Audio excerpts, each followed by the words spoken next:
महाराष्ट्रातल्या तमाम जनतेला ही विनंती करतो, केंद्र सरकारने वारंवार आपल्याकडे पुरेसं पेट्रोल डिझेल आहे हे सांगितलेलं असतानाही अनेक शहरामध्ये विनाकारण लोक रांगा लावून अधिकचं पेट्रोल भरून घेत आहेत.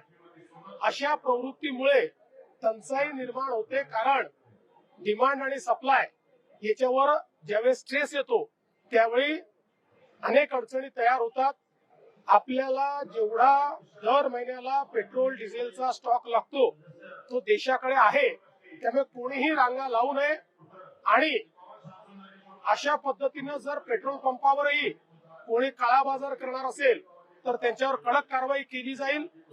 यासोबत काल एक अजून गोष्ट केंद्र सरकारने सांगितलेली आहे की आपल्याकडे खताचा भरपूर साठा आहे.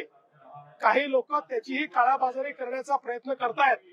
आम्ही आढावा घेतला असता गेल्या 3 दिवसांमध्ये डीएपीची खपत 70% वाढलेली आहे.